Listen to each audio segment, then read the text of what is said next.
Hello കൂട്ടുകാരെ, അപ്പോൾ കുറച്ച് നാൾ മുന്നേ നമ്മളൊരു പച്ചക്കറിത്തോട്ടം തുടങ്ങാനുള്ള പ്ലാൻസ് കാര്യങ്ങളെല്ലാം പറഞ്ഞിട്ടൊരു വീഡിയോ ഇട്ടിട്ട് പോയതാണ്. പിന്നെ അതിൻ്റെ അപ്ഡേറ്റ്സ് ഒന്നും വന്നിട്ടില്ല. അതിൻ്റെ മെയിൻ റീസൺ എന്ന് വെച്ച് കഴിഞ്ഞാൽ വീട്ടിൽ ചെറിയൊരു എമർജൻസി വന്നിട്ടുണ്ടായിരുന്നു. അച്ഛന് വയ്യാണ്ടൊക്കെ ആയിട്ട് അതിൻ്റെ പുറകെയൊക്കെ ആയിരുന്നു. ഇപ്പോൾ ആൾ കംപ്ലീറ്റ് ആയിട്ട് ഓക്കെ ആയിട്ടുണ്ട്. അപ്പോൾ നമ്മൾ രണ്ടുപേരും കൂടെ വീണ്ടും നമ്മുടെ പച്ചക്കറിത്തോട്ടത്തിൻ്റെ പണി ബാക്കി സ്റ്റാർട്ട് ചെയ്തിട്ടുണ്ട്. അപ്പോൾ അതിൻ്റെ അപ്ഡേറ്റ്സിലോട്ടാണ് ഇന്നത്തെ നമ്മുടെ വീഡിയോ. നമ്മൾ 3 വെറൈറ്റി ചീരയാണ് മേടിച്ചത്. അതിലൊന്ന് പച്ച ചീരയാണ്, വ്ളാത്താങ്കര ചീരയുടെ പച്ച ഇനമാണ്. അതിന് തന്നെ ചുവപ്പുണ്ട്. ഓക്കെ, പിന്നെ ഉള്ളത് സുന്ദരി ചീര. അങ്ങനെ 3 ഐറ്റംസാണ് നമ്മൾ വിഷ്ണു ബ്രോയുടെ അടുത്ത് നിന്ന് മേടിച്ചത്. അപ്പോൾ ഇനി ഇത് നടുന്ന പരിപാടിയാണ്. നമ്മുടെ വാഴക്കൊലയൊക്കെ വെട്ടിയതിന് ശേഷമുള്ള പറമ്പിൻ്റെ അവസ്ഥയാണ് നിങ്ങളിപ്പോൾ കാണുന്നത്.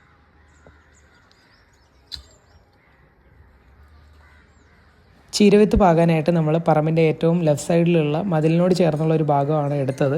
അവിടെ മണ്ണിലൊരു ബെഡ് ഉണ്ടാക്കിയതിന് ശേഷം അവിടെ ഇതുപോലെ കൂട്ടം കൂടാത്ത രീതിയിൽ ചീരവിത്ത് പാകി കഴിഞ്ഞിട്ട് അത് മണ്ണിട്ട് മൂടുന്ന പ്രോസസ്സാണ് നിങ്ങളിപ്പോൾ കാണുന്നത്.